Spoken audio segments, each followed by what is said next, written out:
Good evening students.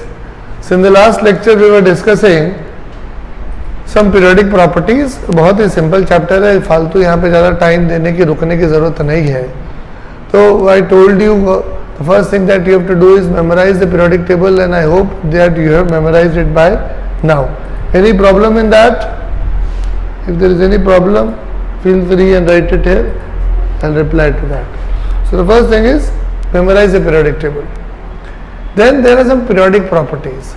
First is, as you go down the group, the size of the atom increases, and as you go from left to right, the size of the atom decreases but slightly only. So you have studied such a thing in 10th standard also. तो यहाँ पे कुछ नया नहीं आएगा. हाँ, 12th standard में जब जाते हैं तो थोड़ा सा कुछ नया आता है और वो बड़ा इंपॉर्टेंट है, बोर्ड एग्जाम्स में आता ही रहता है. तो उसको एक बार 11th में भी पढ़ लेते हैं ताकि 12th में जब पढ़े तो हमारा रिवीजन हो जाए और बोर्ड एग्जाम में भी थोड़ा फ़ायदा हो जाए, तो नुकसान नहीं है. ठीक है, तो ऐसा करते हैं अपन, वो थोड़ा सा एडवांस वाली चीज़ भी यहीं पे देख लेते हैं. देखिएगा क्या बोल रहा हूँ. अगर आप डी ब्लॉक पे ध्यान दें तो आपको ऐसे 3 एलिमेंट्स मिलेंगे. वैसे ये स्कैंडियम है, ये वाइट्रियम है और ये लैंथनम है, राइट. लेकिन याद कैसे करें, तो आपने जिंगल में देखा होगा.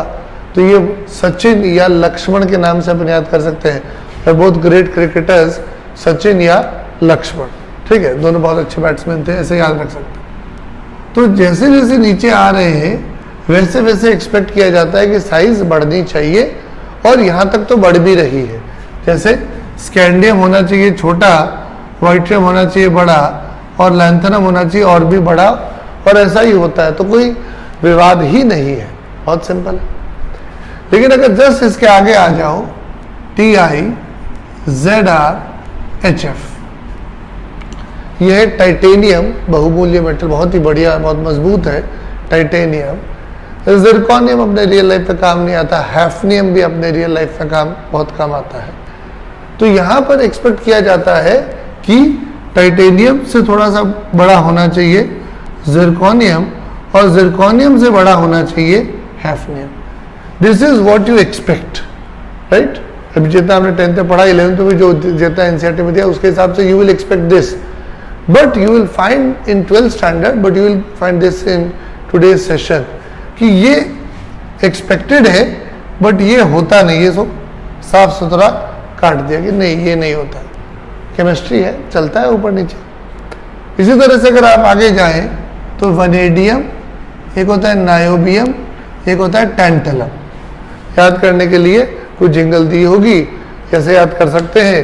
वो नभ में तारा, तारे तो नभ में ही होते हैं, ठीक है. तारे ज़मीन पे भी मूवी आई थी, बट मोस्टली तारे होते हैं नभ में, तो वो नभ में तारा, ठीक है. या और भी कोई जिंगल दी होगी, आप देख लेना. तो याद कर लिया. अब यहाँ पे व्हाट डू यू एक्सपेक्ट कि वनेडियम से बड़ा होना चाहिए नायोबियम, और नायोबियम से भी और बड़ा होना चाहिए tantalum. But again there is a problem, ये ऑर्डर गलत है. अब सवाल उठता है, क्या ये ऑर्डर जब गलत बोला, जब ऑर्डर गलत बोला तो क्या पूरा ही गलत है? कि नहीं, पूरा गलत नहीं है. तो फिर क्या गलत है कि एक्चुअली टैंटलम को आप जो बड़ा बता रहे हैं वो थोड़ा मामला गड़बड़ है. हैफनियम को जो आप बड़ा बता रहे हैं वो थोड़ा गड़बड़ है. तो सवाल उठता है क्या गड़बड़ है, खुल के बताइए गड़बड़ क्या है. तो वही अपन को आज पढ़ना है. सबसे पहले ये बोर्ड एग्जाम्स के हिसाब से बहुत इंपॉर्टेंट है. जेईई मेंस के हिसाब से मैं इसे इंपॉर्टेंट ही कहूँगा. जेईई एडवांस के लायक तो चीज़ नहीं है, राइट. लेकिन मेंस भी देना ही है, बोर्ड 12th के बोर्ड एग्जाम भी देना ही है, तो थोड़ी उसकी भी तैयारी साथ साथ हो जाए तो कोई नुकसान नहीं है.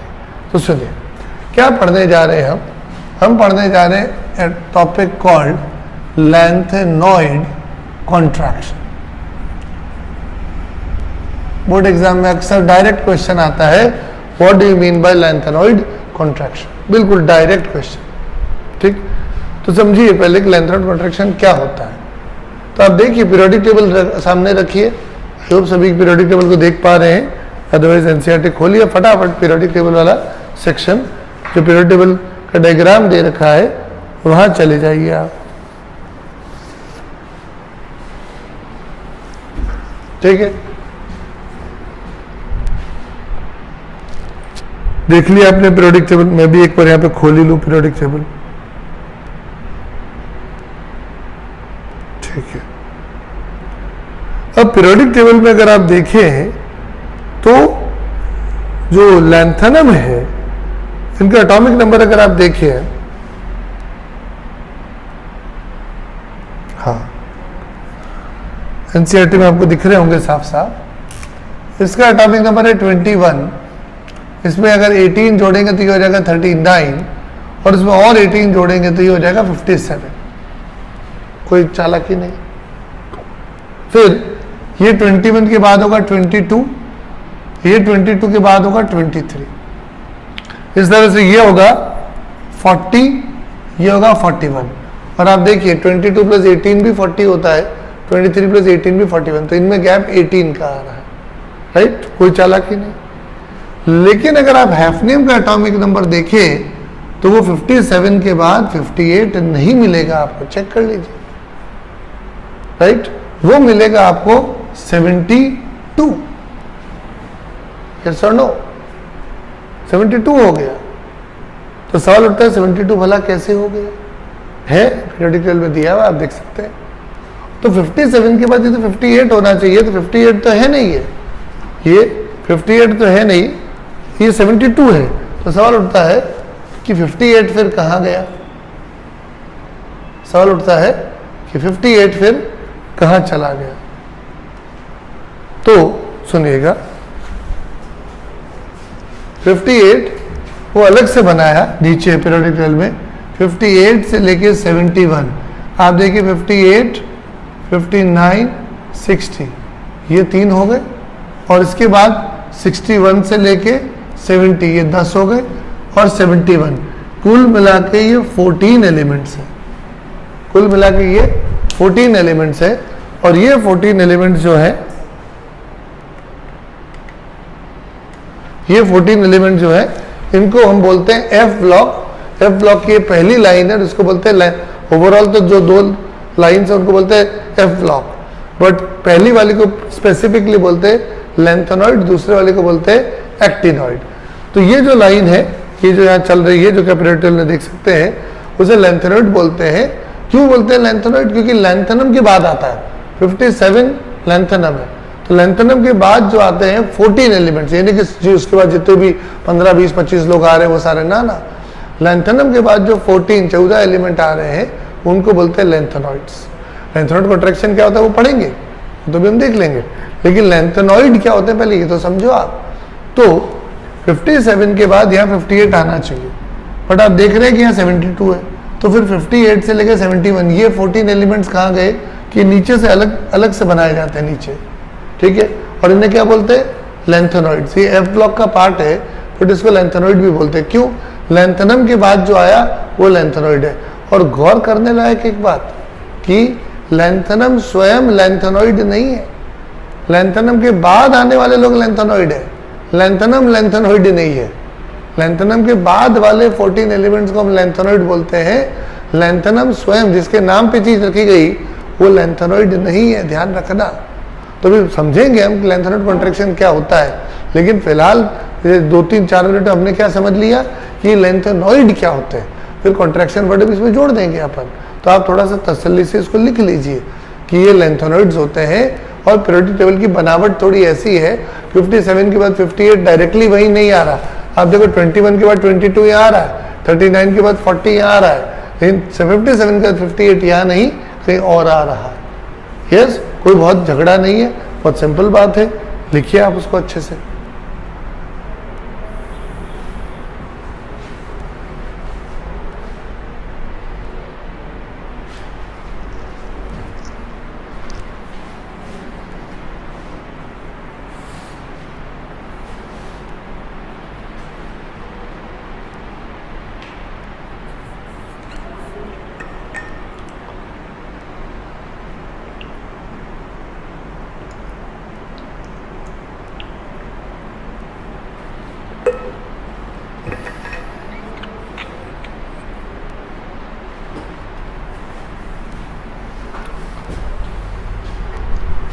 हम एक ना अभी कोई बात नहीं करेंगे, अपन पहले पूरा पढ़ लेते फिर बात करेंगे।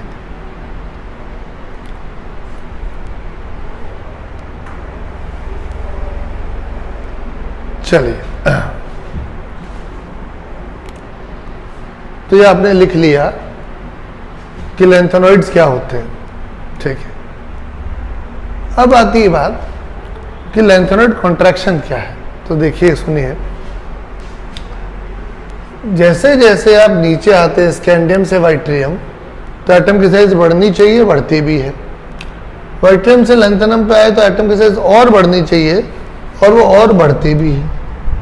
वो और बढ़नी चाहिए और वो और बढ़ती भी है, कोई झगड़ा नहीं, राइट। अब तो स्कैंडियम से टाइटेनियम में गए तो वो छोटा होना चाहिए, टाइटेनियम वो छोटा ही होता है। वाइट्रियम से जिरकोनियम पे गए तो वो थोड़ा छोटा होना चाहिए, वो छोटा ही होता है, कोई झगड़ा नहीं।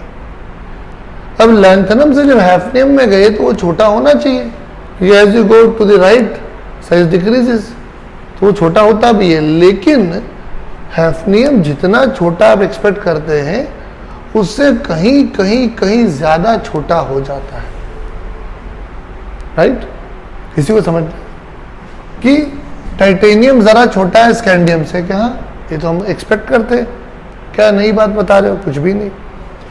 जिरकोनियम थोड़ा छोटा होने से वाइट्रियम से, तो ये भी कोई नई बड़ी बात नहीं है।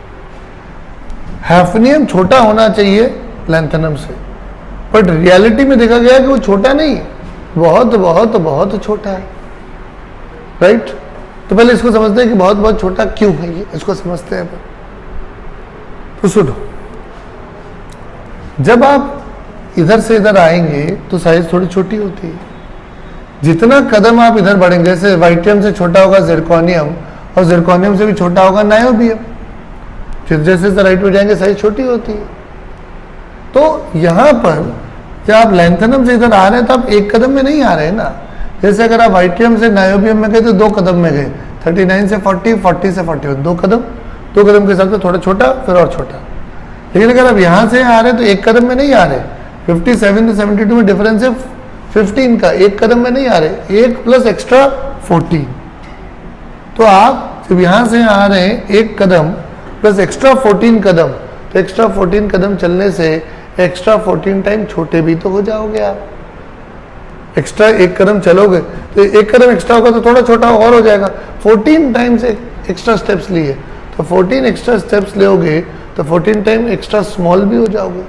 सो hafnium is much more smaller than you expect it to be, because आप यहां से यहां डायरेक्टली नहीं आ रहे, पहले आप इधर घूमने गए, फिर घूम के इधर जब आओगे तो आपने जो एक्स्ट्रा 14 स्टेप्स लिए तो एक्स्ट्रा 14 बार जो कॉन्ट्रैक्शन हुआ है वो सारा का सारा कॉन्ट्रैक्शन फिर यहाँ पर नजर आएगा। तो हैफनियम की साइज जितना आप एक्सपेक्ट करते हैं उससे कहीं ज्यादा छोटा है। क्यों? बड़े आराम से समझ में आता है कि यहाँ से यहाँ आए नहीं आप पहले इधर गए, 58 पे गए साइज थोड़ी छोटी हो गई, 59 पे गए और छोटी हो गई, 60 में और छोटी हो गई, 61 में गए और छोटी हो गई। तो ऐसे बार बार वो छोटा होता गया सीधा फिर बाद में आए। तो अगर आप डायरेक्टली देखोगे तो आप सोचोगे तो थोड़ा सा छोटा होगा, लेकिन अगर आप थोड़ा सा पढ़ दो तो बोलोगे क्यों, ये तो काफी छोटा हो जाएगा। और इसी को लोग बोलते हैं लैंथेनॉइड कॉन्ट्रैक्शन। कि लैंथेनॉइड ये जो 14 एलिमेंट्स है, लैंथेनॉइड के बाद में जो भी एलिमेंट्स आते हैं, ये हैफनियम हो गया, टेंटेलम हो गया, ये जितने आप एक्सपेक्ट करते हैं साइज में उससे कहीं ज्यादा छोटे मिलते हैं, and this is called lanthanoid contraction. तो सुनना, बात समेटते हैं। बोर्ड एग्जाम में क्वेश्चन आता है व्हाट इज लैंथेनॉइड कॉन्ट्रैक्शन, तो हम बोलेंगे elements which come after lanthanum in the D block, इसको डी ब्लॉक बोलते हैं पूरे को। Elements that come after lanthanum in the D block are much more smaller या much smaller than expected। एक लाइन में तो हो गया। आपको बोले एक्सप्लेन दिस कि why are they much smaller than expected, तो बोलेंगे कि आप जब इधर आएंगे लैंथेनम के बाद इधर आएंगे तो एक स्टेप में नहीं आएंगे, आप घूम के इधर से आएंगे। जब घूम के इधर से आएंगे तो कॉन्ट्रैक्शन आता जाएगा आता जाएगा आता जाएगा। So any element which comes after lanthanum in the D block, not in the F block, any element which comes after lanthanum in the D block is much smaller than you expect it to be.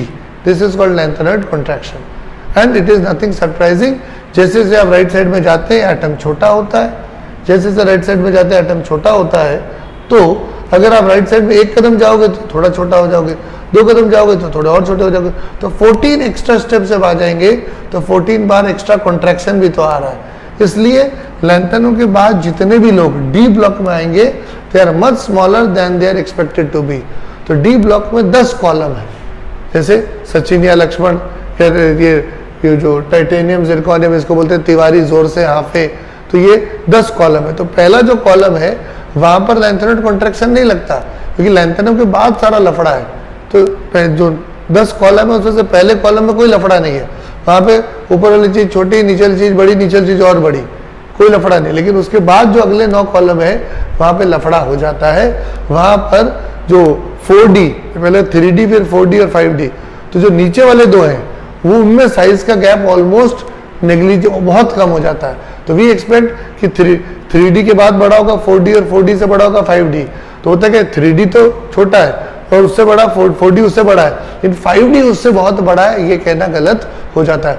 4D और 5D की size almost बराबर चलती है। तो ऐसा नहीं कि 4D बड़ा हो गया 5D वाले छोटे हो गए। तो इसको अपन ऐसे लिखेंगे, जो सही ऑर्डर है वो ऐसा होगा कि टाइटेनियम से बड़ा है जिरकोनियम, क्योंकि जिरकोनियम और हैफनियम को बराबर बताना चाहिए। इसी तरह से यहाँ पर वेनेडियम से बड़ा है नायोबियम, लेकिन नायोबियम और टैंटलम को बराबर, लगभग बराबर बताना चाहिए। This is called lanthanoid contraction. समझ में आया? तो ये एक्सपेक्टेड ऑर्डर है। अगर किसी ने नहीं पढ़ रखा है, जैसे 11th में जनरली बच्चे नहीं पढ़ते हैं इसको, तो बोले कि भाई जब नीचे जाएंगे तो क्या होगा, साइज बढ़ेगी। आपने 10th पे भी यही पढ़ा, 11th पे भी यही पढ़ा। लेकिन डी ब्लॉक के अंदर जब थोड़ा नीचे जाते हैं साइज बढ़ती है, और नीचे जाते हैं साइज उतनी नहीं बढ़ती, ऑलमोस्ट बराबर हो जाती है। तो ये ऑलमोस्ट बराबर हो गया, ये बात इंपॉर्टेंट है। ठीक है, 3D से बड़ा है 4D, ये तो एक्सपेक्टेड है, बट 4D से बड़ा है 5D, ये बात थोड़ी गड़बड़ हो गई। 4D और 5D ऑलमोस्ट बराबर है, तो 4D बढ़ के 5D के बराबर नहीं जा रहा, 5D कॉन्ट्रैक्ट होकर 4D की तरफ जा रहा है। थोड़ा बहुत समझ में आता है कि नहीं? अभी और बात कर लेंगे, बट अगर आपको थोड़ा बहुत भी समझ में आया तो थोड़ा लिख लीजिए, वरना बहुत लंबी हो जाएगी और फिर आप भूल जाओगे लिखना क्या है। ठीक है, थोड़ा लिख लो, फिर और बात करते हैं।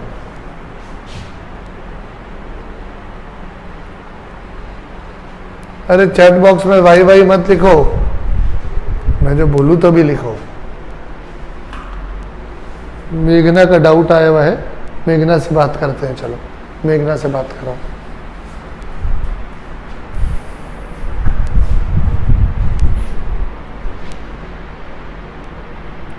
गुड इवनिंग मेघना, बोलो।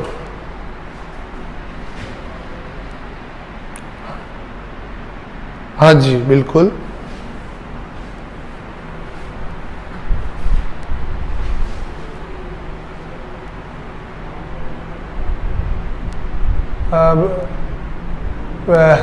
Lanthanum is not a lanthanoid, याद रखना।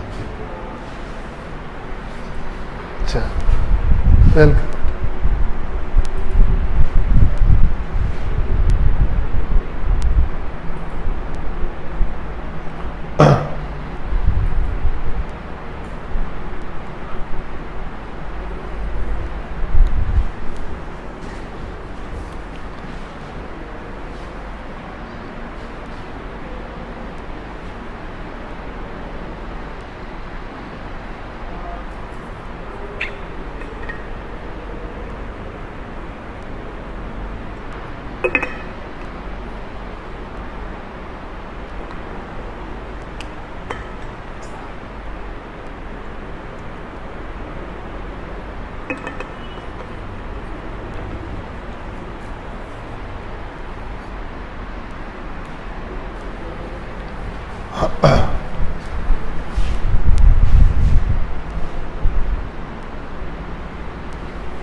अरे किसका माइक ऑन हुआ है ये? विश्वजीत निकाल देंगे तुमको क्लास से। तुम तो जानते ही हो मैं कितना दयालु हूं।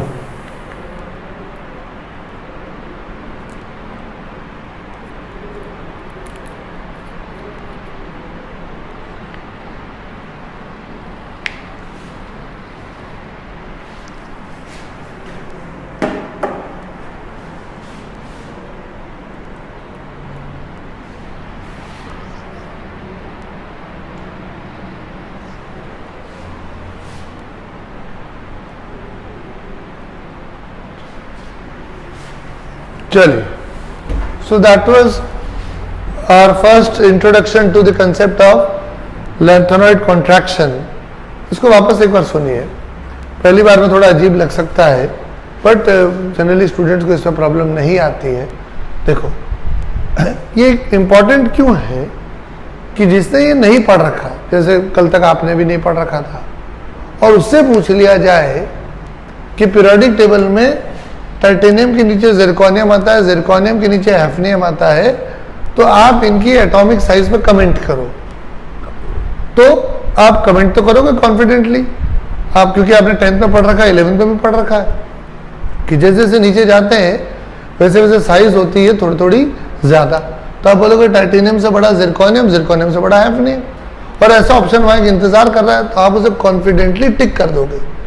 जबकि एक ऑप्शन ऐसा भी होगा कि टाइटेनियम से बड़ा जिरकोनियम, लेकिन जिरकोनियम और हैफनियम है लगभग बराबर, एक ऐसा ऑप्शन भी है। But why would you even think कि this could be the right answer? आपने 10th में पढ़ा, बड़े आराम से काम चल के 11th में भी यही पढ़ाएंगे, तो आपको शक ही नहीं होगा कि यहाँ पे कुछ और भी हो सकता है। इसीलिए इंपॉर्टेंट है, इसीलिए अभी पढ़ाया जा रहा है, ताकि आप ये ना माने कि जो 10th में पढ़ा है या जो 11th की एनसीईआरटी में दिया है वही होता है। हाँ, वो सही है, लेकिन हर जगह वही लागू होता है और कुछ नहीं होता, ऐसा नहीं है। अब बड़ा अच्छा होता अगर ऐसा होता, केमिस्ट्री में भी अगर बिल्कुल सेट पैटर्न पे चीजें चलती तो बड़ा अच्छा होता, बट अनफॉर्चुनेटली केमिस्ट्री में ऐसा कोई सेट पैटर्न चलता नहीं है। तो इसलिए एक्सेप्शंस आते रहते हैं और उनको हमें ध्यान रखना, मतलब कोशिश करें कि हम उनका ध्यान रख पाए। तो 11th में मैंने आपको थोड़ा आइडिया दे दिया कि लैंथेनॉइड कॉन्ट्रैक्शन क्या होता है और कहाँ लगता है। अब ये आप ऐसा नहीं कि एस ब्लॉक में लगाना शुरू कर दें या पी ब्लॉक में शुरू कर दें, ये जहाँ लगता है वहीं पूछेगा। अब ये नहीं हर जगह शक की निगाह से देखोगे यहाँ भी तो ऐसा हो सकता है, लेकिन अपन ने नहीं पढ़ा तो आप दिमाग मत लगाना। जो भी हो सकता है वो मैं समय आने पे सब बता दूंगा, ठीक है? तो आप फालतू हर चीज में शक ना करें। ओके, तो अब है क्या लैंथेनॉइड कॉन्ट्रैक्शन, वो वापस सुनो कि डी ब्लॉक में जैसे जैसे नीचे जाते हैं तो एटम की साइज बढ़ती है, लेकिन ये सिर्फ सचिन या लक्ष्मण इसी में होता है, बाकी जो 9 कॉलम्स है उनमें ऐसा नहीं होता। बोले क्यों नहीं होता? कि एक्चुअली लैंथेनम के बाद 57 के 58 डी ब्लॉक में नहीं आता, वो कोई और चला जाता है। तो वहां जाके जब वापस डी ब्लॉक में आओगे तो आप छोटे हो चुके हो। तो हैफनियम जो है जितना आप एक्सपेक्ट करते हो उससे काफी ज्यादा सिकुड़ चुका है, काफी ज्यादा कॉन्ट्रैक्ट हो चुका है। बोले क्यों? क्यों? लैंथेनॉइड्स के बाद में बना है, और लैंथेनॉइड्स के बाद में जब बनोगे तो वो एक्स्ट्रा स्टेप, लैंथेनॉइड को बनाने में जो एक्स्ट्रा स्टेप्स गए तो एक्स्ट्रा कॉन्ट्रैक्शन हो चुका है, जिसको हम बोलते हैं लैंथेनॉइड कॉन्ट्रैक्शन। ठीक है, थोड़ा थोड़ा समझ में आता है? यस नहीं लिखना है, डाउट है तो वैसे भी और बताऊंगा मैं, बट आई होप अब थोड़ा सा बार बार एक ही चीज सुन के थोड़ी क्लैरिटी आ जाती है। ठीक है, अब मैं थोड़ा इसको बढ़िया आईटी लेवल पे समझाने जा रहा हूं। जब आप लेंथ ये इधर से इधर आ रहे हो तो ये बात तो समझ में आ गई कि सीधा सीधा नहीं आ रहे, 57 से 58 में गए। अब 58 से लेके 71, these are how many electrons?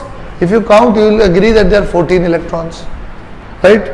And 14 electrons are occupying f orbitals, and you know that f orbitals are 7 in number. S orbital is alone.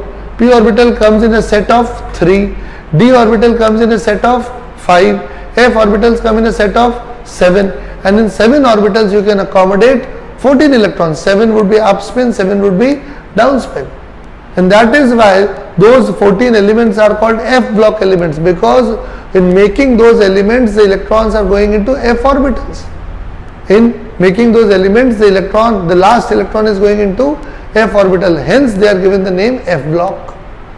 Okay, so in F block we've got 14 columns because F block is made by F orbital. F orbital are 7 and 7 2s are 14. Okay, you understand this? ठीक है, इसमें तो कोई झगड़ा नहीं होना चाहिए कि क्या बोल दिया समझ में ही नहीं आ रहा, ऐसा नहीं होना चाहिए। ओके, समझ में आ रहा है? अब सुनो, 2-3 लेक्चर पहले अपनी बात हुई थी शील्डिंग वाली, 2-3 लेक्चर पहले अपनी बात हुई थी शील्डिंग वाली, और वहां पे ऐसी बात हुई थी कि जो s ऑर्बिटल है वो खुद तो न्यूक्लियस के पास में आ जाता है और फिर दूसरों को नहीं आने देता है, खुद तो पेनिट्रेट कर देता है, अंदर तक घुसा चला आता है एटम के अंदर, न्यूक्लियस के पास चला आता है, और खुद जब पास में आ जाता है तो अब दूसरों को नहीं आने देता है। तो खुद तो पेनिट्रेट करके अंदर आ गए और दूसरों को शील्ड आउट या स्क्रीन आउट कर दिया कि तू अंदर नहीं आएगा, मैंने यह पूरा कब्जा कर लिया है, तो you will not come very close to the nucleus now. और इस मामले में सबसे अच्छा है s ऑर्बिटल, उसके बाद p ऑर्बिटल थोड़ा कमजोर है, d ऑर्बिटल और कमजोर है, सबसे बेकार है f ऑर्बिटल।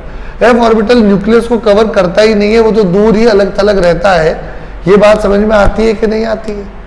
ऐसा 2-3 लेक्चर पहले कोई डिस्कशन हुआ था कि s ऑर्बिटल का पेनिट्रेटिंग पावर और शील्डिंग पावर दोनों ही ज्यादा है, क्योंकि जो ज्यादा पेनिट्रेट करेगा वो ज्यादा शील्ड भी कर देगा, जो ज्यादा पेनिट्रेट करेगा वो ज्यादा शील्ड भी करेगा। तो पेनिट्रेटिंग पावर और शील्डिंग पावर दोनों s ऑर्बिटल के सबसे ज्यादा है, p का थोड़ा कम, d का और कम, और f का सबसे कम। एग्रीड? तो f वाली बात सबसे कम है, आप इस बात को लिखिए, the penetrating and shielding power of f electron is least, ये लिखो, अभी के भी लिखो, the penetrating and shielding power of f electron is least.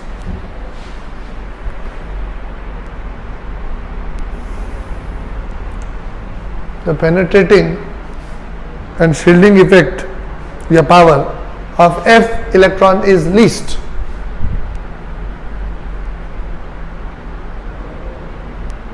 ठीक है, अब इसको लैंथेनाइड कॉन्ट्रैक्शन से जोड़ देते हैं अपन। जरा समझिए कि ये जो 14 इलेक्ट्रॉन्स हैं ये कौन से ऑर्बिटल में जा रहे हैं? f में। तो आपने F1, F में एक इलेक्ट्रॉन क्या हो गया F1, फिर दूसरा गया F2, F3, ऐसे करते जा रहे हो आप, F1 से F14 तक चले गए। तो जब 14 इलेक्ट्रॉन्स आपने F ऑर्बिटल में डाले हैं तो इनका चार्ज बैलेंस करने के लिए न्यूक्लियस में 14 प्रोटॉन भी तो जा रहे होंगे, एटम तो न्यूट्रल ही रहेगा, चार्ज तो बैलेंस ही होगा। तो अगर F ऑर्बिटल्स में 14 इलेक्ट्रॉन्स गए हैं तो इन 14 इलेक्ट्रॉन्स के साथ साथ न्यूक्लियस में 14 प्रोटॉन्स भी गए होंगे, कोई बड़ी बात नहीं बोल रहा हूं, सिंपल। अब आपने न्यूक्लियस में 14 प्रोटॉन डाल दिए, 14 is a big number, 14 protons आपने डाल दिए और उनको कवर करने के लिए बाहर 14 इलेक्ट्रॉन्स भी डाल दिए, लेकिन वो 14 इलेक्ट्रॉन्स किस में जा रहे हैं? f ऑर्बिटल में। और स्पेसिफिकली बात करें तो 4f ऑर्बिटल में, ठीक है। और 4f ऑर्बिटल या f ऑर्बिटल में जो इलेक्ट्रॉन जाएगा वो शील्डिंग विल्डिंग जानता नहीं, तो 4f के बाहर 5 है, 4 के बाहर 5 भी होगा, 6 भी होगा। तो 4f में जो 14 इलेक्ट्रॉन गए वो शील्डिंग ही नहीं करते, तो जो 14 प्रोटॉन्स गए उनके साथ 14 इलेक्ट्रॉन्स भी आए और वो 14 इलेक्ट्रॉन इसको कवर ही नहीं कर रहे, ये शील्डिंग ही नहीं कर रहे। तो इन 14 प्रोटॉन्स का बाहर वाले इलेक्ट्रॉन्स पे जो इफेक्ट है वो ज्यादा हो जाएगा, क्योंकि बीच में जो लोग आ रहे हैं वो तो रोक ही नहीं रहे, वो तो कवर ही नहीं कर रहे। तो ये जो 14 एक्स्ट्रा प्रोटॉन्स का इफेक्ट बाहर तक काफी चला जाएगा, बिकॉज इनके साथ जो 14 इलेक्ट्रॉन्स आए they are not good at shielding, so these 14 electrons will exert some extra effect on the external electron जो 5s है 6s जो बाहर वाले, और उनको खींच के अंदर ले आएंगे, और उस कारण से वो जितना आप सोच रहे थे उससे ज्यादा सिकुड़ जाएंगे, वो छोटे हो जाएंगे। तो एक लाइन में वापस सुनना, भाई जब नीचे जाते हैं तो ये हैफनियम जितना आप सोचते हो उससे काफी छोटा है। बोले क्यों? बोलते हैं लैंथेनाइड कॉन्ट्रैक्शन। बोले और समझाओ लैंथेनाइड कॉन्ट्रैक्शन क्यों होता है? तो उसको मैं और वाली बात को एक लाइन में कि the f electrons are not very good at shielding, so these 14 f electrons, these 14 electrons which are going in 4f orbital are not at all good at shielding, but they have come with 14 protons also. 14 electrons अकेले नहीं है, they have come with 14 protons also. So when your electrons are not doing any good shielding, then these 14 protons are going to exert a lot of effect on the external electrons and they will be pulled inside, के अंदर आओ, और वही तो contract हो गया, they are pulled inside तो वो कॉन्ट्रैक्ट हो गए। हाँ या ना, ठीक है। तो इसको एक लाइन में अगर लिखना है तो क्या ऐसे लिखो, lengthened contraction can be explained by the poor shielding. Lengthened contraction can be explained by the poor shielding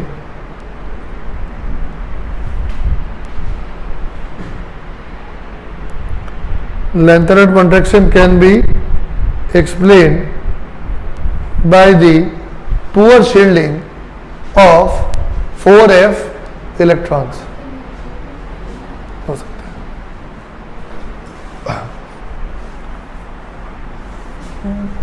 the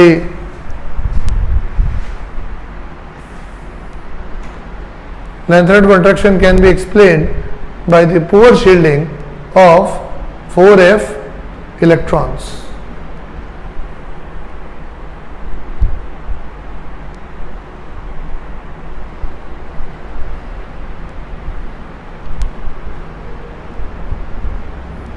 ठीक है।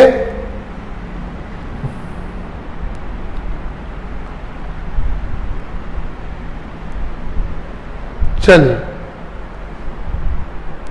लैग आप लोग, कई लोगों ने लिखा लैग आ रहा है but I can't do anything about it. मैं यहाँ पे क्या कर सकता हूँ, वो तो इंटरनेट का कनेक्शन का इशू है।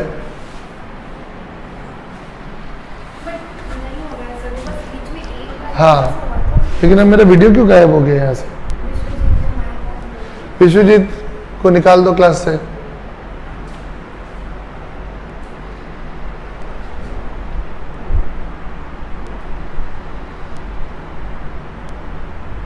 हाँ जी, ये अब साइन आउट भी हो गया। हाँ, आगे वापस आ गया, ठीक। ओके, सो हमने काफ़ी टाइम लगा दिया। मेरा इरादा नहीं था लेंथेनेड कॉन्ट्रैक्शन पढ़ाने का।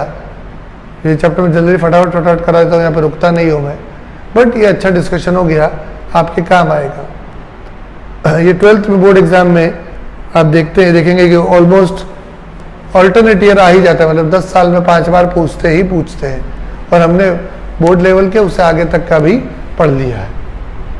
So that is lanthanoid contraction. अब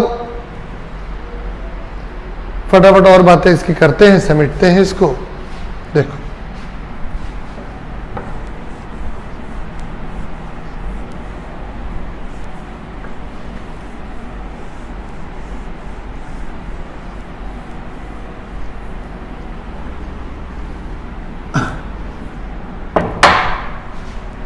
अब अपन बात करते हैं, जब साइज की बात कर रहे हैं तो अपन यहाँ पे आयनिक साइज की बात भी कर लेते हैं।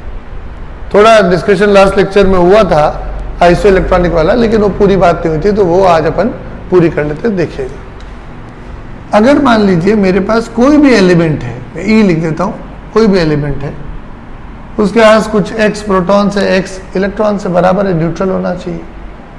अब अगर मैं उसे एक इलेक्ट्रॉन दे देता हूँ, ई माइनस बना दो, या मैं एक इलेक्ट्रॉन लेके ई प्लस बना दूं, तो प्रोटॉन तो उतना ही है। मान लीजिए पहले प्रोटॉन और इलेक्ट्रॉन थे पी और ई, अब क्या हो गया, प्रोटॉन तो हो गए यहाँ पे पी, लेकिन इलेक्ट्रॉन हो गए ई प्लस 1। यहाँ पे प्रोटॉन तो उतने ही है, लेकिन इलेक्ट्रॉन हो गए ई माइनस 1। तो आपको बांध के रखने वाले तो प्रोटॉन्स है, इलेक्ट्रॉन तो एक दूसरे के साथ रहना नहीं चाहते हैं, बांध के रख रहे हैं, प्रोटॉन्स खींच के रख रहे हैं, टाइटली पकड़ के रख रहे हैं। तो अगर पकड़ने वाले लोग उतने ही है, लेकिन जिनको पकड़ा जा रहा है, राइट, जिनको बांध के रखा जा रहा है, अगर वो लोग बढ़ जाए तो भाई पकड़ने वाले लोग उतने ही हैं और आप बढ़ रहे हो तो वो पकड़ में आएंगे नहीं, तो साइज विल इंक्रीज। और अगर पकड़ने वाले लोग इतने ही हैं लेकिन जिनको पकड़ा जा रहा है वो कम हो जाए तो टाइटली पकड़ा जाएगा, तो साइज विल डिक्रीज। तो मैं ऐसा कह सकता हूं कि anions are larger than the neutral atom and cations are smaller than the neutral atom. मैं ऐसा बोल सकता हूं, कैटायंस आर स्मॉलर, किससे स्मॉलर, कि न्यूट्रल एटम से, और एनायंस, इन पे नेगेटिव चार्ज है, एनायंस आर लार्जर। सर्वजा किससे लार्जर, कि न्यूट्रल एटम से। बहुत ही सिंपल चीज है, लेकिन आपको लिखनी चाहिए फिर भी। बहुत सिंपल लॉजिक है, लॉजिक भी लिखना कि भाई अगर प्रोटॉन्स उतने ही और इलेक्ट्रॉन्स कम ज़्यादा हो जाए तो इलेक्ट्रॉन ज़्यादा होंगे तो उनको बांध के रखना मुश्किल होगा, साइज बढ़ जाएगी। इलेक्ट्रॉन कम हो जाएंगे, उनको बांध के रखना आसान हो जाएगा तो साइज छोटी हो जाएगी। सिंपल, लिखो जरूर।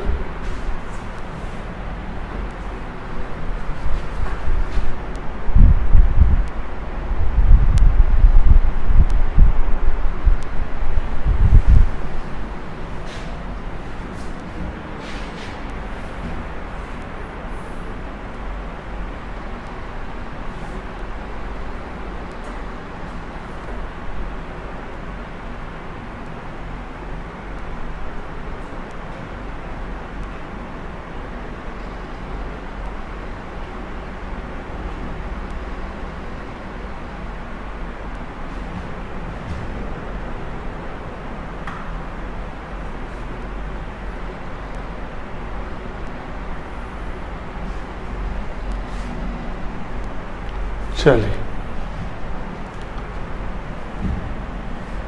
अब मैं इसमें थोड़ा और बात बढ़ा सकता हूं कि अगर माइनस चार्ज -1 होकर -2 हो जाए तो और बढ़ जाएगी साइज, +1 चार्ज की वजह +2 ले ले तो और छोटा हो जाएगा। तो बात समझ में आ गई आपको?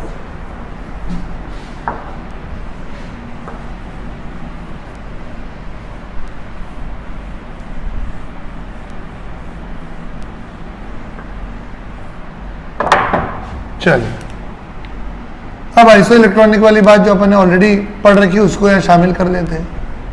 Na और यहाँ आता है नियॉन और इधर आता है Mg और इधर आता है F।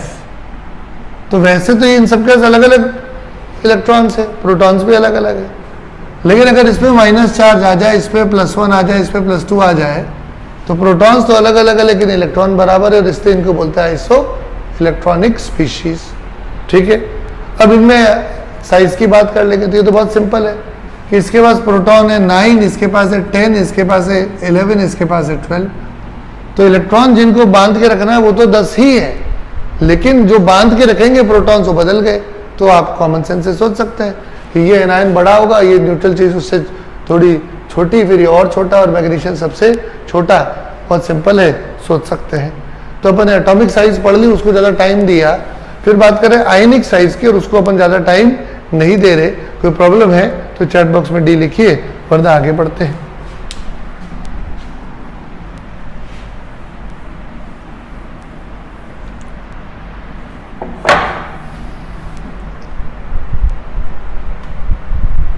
ठीक, अब आइए आगे।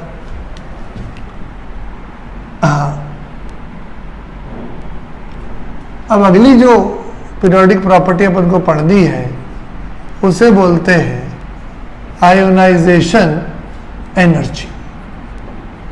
कई किताबों में आयोनाइजेशन एनर्जी के बजाय आयोनाइजेशन पोटेंशियल भी लिखा होता है। एक ही बात है, आयोनाइजेशन एनर्जी या आयोनाइजेशन पोटेंशियल एक ही बात है।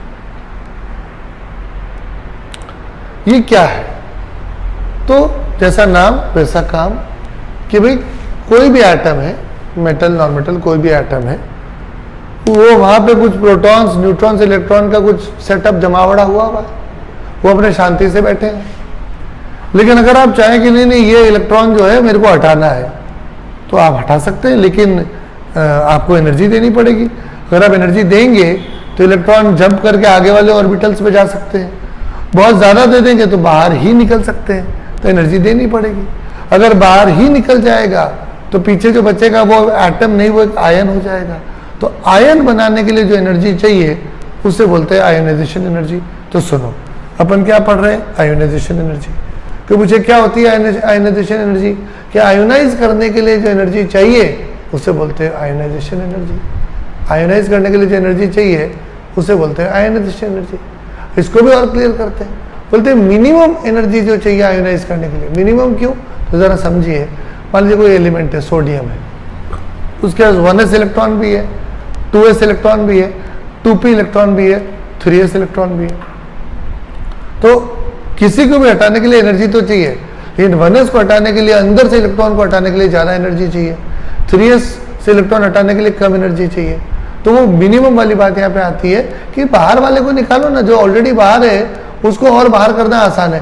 जो अंदर फंसा हुआ है उसको वहां से खोद के लाओगे, ज़्यादा एनर्जी लगानी पड़ेगी। तो व्हाट इज आयनाइजेशन एनर्जी? कि minimum energy required to remove an electron is ionization energy. और 2-3 शब्द जोड़ेंगे लेकिन अभी नहीं, तो अभी आप इतना लिख लीजिए, the minimum energy required to remove an electron. Ionization energy क्या है? The minimum energy required to remove an electron. The minimum energy required to remove an electron.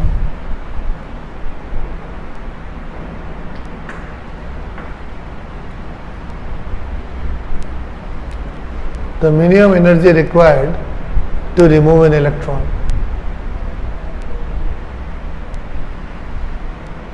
ठीक है, सिंपल। अब आयोनाइजेशन एनर्जी के बारे में आपको क्या लगता है? पीरियोडिक टेबल आपने देख रखी है, इसकी एक साइड है मेटल्स है, एक साइड में नॉन मेटल्स है। तो जैसे मेटल्स है तो वो उनको एनर्जी देनी पड़ेगी क्या इलेक्ट्रॉन लेने के लिए? जैसे नॉन मेटल है तो नॉन मेटल में तो इलेक्ट्रॉन अगर लेना है तो आपको एनर्जी देनी पड़ेगी, वो शायद नहीं देने वाले, खुशी खुशी खुद तो आगे आके डोनेट नहीं कर देंगे। लेकिन मेटल्स के बारे में क्या बोलते हो आप? I am waiting for your answers in the chat box.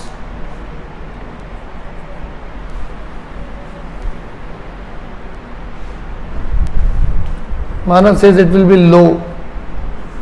Bhavesh says it will be low. What do you expect? कि मेटल्स को एनर्जी देनी पड़ेगी, फिर नॉन मेटल को तो पक्का देनी ही पड़ेगी। बट अगर कोई मेटल जैसे सोडियम है तो सोडियम से अगर इलेक्ट्रॉन लेना है तो do you have to give it energy और will it give away the electron on its own? कि पहले ये ले लो, मुझे कुछ नहीं चाहिए, मैं तो पहले ही इलेक्ट्रॉन दे देता हूँ। क्या सोचते हो आप?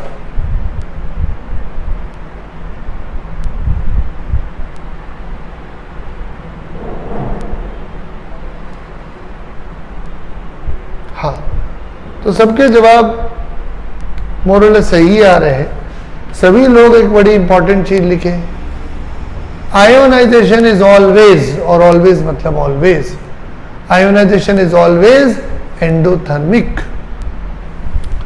Ionisation is always endothermic. किसी लालच में मत पड़ना। लालच कैसे होंगे मैं बताऊंगा अभी, लेकिन किसी लालच में मत आना। Ionization is always endothermic. और ऑलवेज अंडरलाइन कर दो, गचर गचर गचर अंडरलाइन कर दो। तुम लालच कैसा होगा? कैसे फंसाने की कोशिश करेंगे? वो बोलेंगे कि सोडियम जो है अगर वो एक इलेक्ट्रॉन छोड़ दे तो उसका तो कॉन्फ़िगरेशन नोबल गैस वाला हो जाता है और वो तो बड़ा अच्छा होता है, और इसलिए सोडियम स्वयं आगे आके अपना इलेक्ट्रॉन दे देगा, राइट? वो अपने आप ही इलेक्ट्रॉन जाने देगा। ऐसा नहीं होता है। ऐसा लालच देंगे वो तुम्हें लगेगा कि हाँ ये तो एक इलेक्ट्रॉन खो सकता है। हाँ खो सकता है, लेकिन फ्री में कोई काम नहीं होता इस दुनिया में। जब तक आप सोडियम को एनर्जी नहीं दोगे वो इलेक्ट्रॉन नहीं छोड़ेगा। ठीक है, वो दूसरों के मुकाबले कम एनर्जी की डिमांड करेगा कि भाई मुझे थोड़ी सी एनर्जी दे दो, वो 100 जूल मांग रहा है, मेरे को 50 दे दो, लेकिन फ्री में नहीं दूंगा। इस कलयुग में कुछ फ्री होता है क्या? तो 24 कलयुग में एटम है, वो भी फ्री में इलेक्ट्रॉन देने वाले नहीं है। डिमांड कम हो जाएगी, लेकिन फ्री में कोई काम नहीं होता है। तुम भी जानते हो, तुम भी 15 साल के हो गए। There is nothing like free in this world. जहां पे फ्री लिखा होता है आगे स्टार लगा होता है। There is nothing like free. तो ये बात आपने एक लाइन में लिख ली, ionization is always endothermic. Always मतलब ऑलवेज। कोई भी लालच आए अपने मन को चुपचाप मारो कि नहीं नहीं, it is always endothermic. Energy तो देनी पड़ेगी। इस बात को आप थोड़ा कॉमन सेंस से समझो भी कि भाई मान लीजिए मैं सोडियम हूं और तुम्हें लगता है, किसी को लगता है कि जो बाहर वाला इलेक्ट्रॉन है वो मैं बिना एनर्जी ले दे दूंगा, तो इसका मतलब तो जो बाहर वाला इलेक्ट्रॉन है और जो न्यूक्लियस है उसके बीच बंधन ही नहीं है। क्योंकि अगर बंधन है तो ठीक है, आप ये कह सकते हो बंधन कमजोर है तो उसे तोड़ने के लिए कम एनर्जी चाहिए, लेकिन आप कहते हो नहीं नहीं एनर्जी चाहिए ही नहीं। इसका मतलब न्यूक्लियस और इलेक्ट्रॉन के बीच बंधन ही नहीं है। अब ऐसा कैसे हो सकता है कि पॉजिटिव और नेगेटिव चार्ज पास पास है और इनके बीच बंधन नहीं है? ऐसा कैसे हो सकता है? और अगर बंधन नहीं है तो इलेक्ट्रॉन मुझसे मेरे पास में क्यों है? वो चला क्यों नहीं गया? किसका इंतजार हो रहा है? ठीक है, अब तो सब कुछ अनलॉक हुआ है, तो अनलॉक है तो जाओ घूमो, मेरे साथ क्यों, मेरे अंदर क्यों रह रहे हो? तो फिर तो आप एटम के अंदर रहना ही नहीं चाहिए, आपको तो निकल जाना चाहिए। तो आप वहां पे हो, इसका मतलब आपको कुछ लेना देना है, और अगर कुछ लेना देना है तो उसको तोड़ने के लिए एनर्जी तो चाहिए। ठीक है, अगर कोई लेना देना नहीं है तो क्यों हो तुम यहाँ पे, मेरे पास क्यों है, तो अभी तक चले क्यों नहीं गए, तो किसका इंतजार हो रहा था, राइट। इसलिए बिल्कुल भी लालच में मत आना, कई बच्चे लालच में आ जाते हैं। ओके, तो आयनाइजेशन इज ऑलवेज एंडोथर्मिक, किसी लालच में नहीं आना।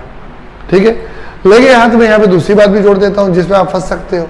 सुनना, एक होता है फर्स्ट आयोनाइजेशन एनर्जी, फिर एक होती है सेकेंड आयोनाइजेशन एनर्जी, आगे जाओगे थर्ड आयोनाइजेशन एनर्जी आ जाएगी। तो ये क्या भला है कि पहला इलेक्ट्रॉन हटाने के लिए जो एनर्जी चाहिए उसे बोलेंगे फर्स्ट आयोनाइजेशन, दूसरे इलेक्ट्रॉन को हटाने के लिए जो एनर्जी चाहिए उसे बोलेंगे second ionization energy, third electron को हटाने के लिए जो और एनर्जी चाहिए उसे बोलेंगे थर्ड आयोनाइजेशन एनर्जी। तो यहां पे लिख लीजिए एक line, successive ionizations are more difficult. अगले से अगला आयोनाइजेशन, एक इलेक्ट्रॉन हटाया, फिर एक और हटाया, फिर एक और हटाया, successive ionizations are more and more difficult always, and always मतलब always. Successive ionizations are more difficult.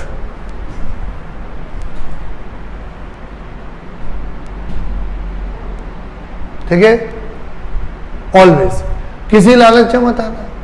कैसा लालच कि जैसे मैग्नीशियम का एग्जांपल ले लेंगे, बोलेंगे इसका पहला इलेक्ट्रॉन जब गया तो नोबल गैस कॉन्फ़िगरेशन नहीं है, लेकिन एक और चला जाए तो नोबल गैस कॉन्फ़िगरेशन आ जाएगी, इसलिए दूसरा इलेक्ट्रॉन ये आसानी से खो देगा।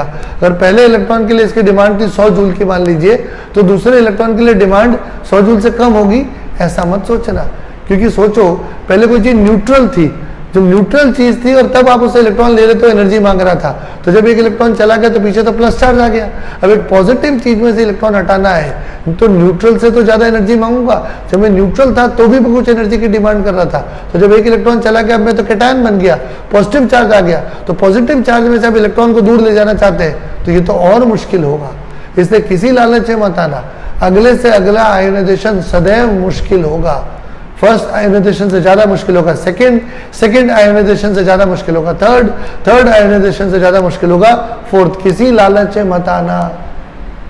Successive ionizations are always more difficult, कोई एक्सेप्शन नहीं है, कोई अपवाद नहीं है। ठीक है, और बात करते हैं, अब लिख लीजिए पहले इसको।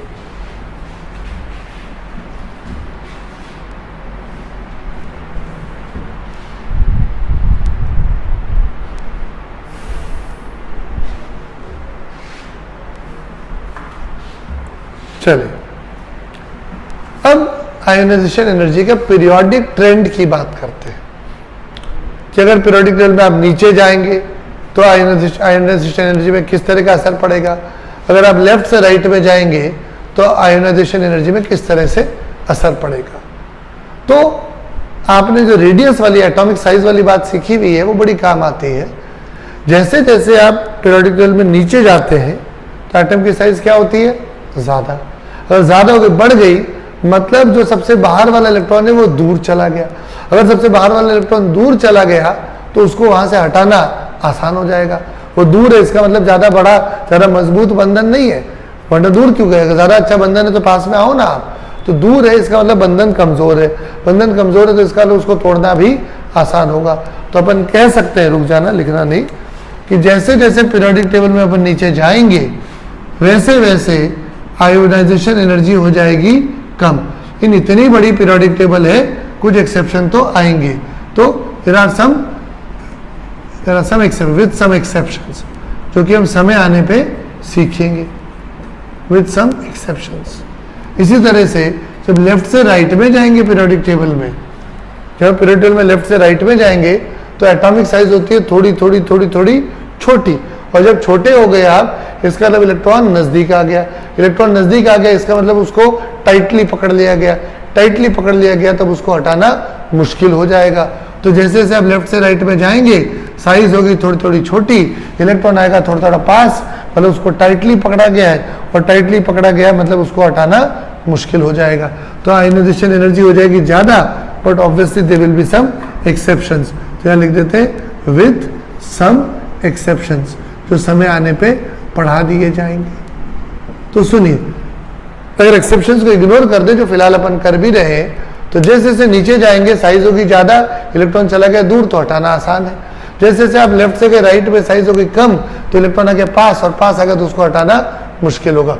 Of course there are some exceptions which we will discuss when the right time comes. Okay, ये सिंपल सा डायग्राम बना लीजिए।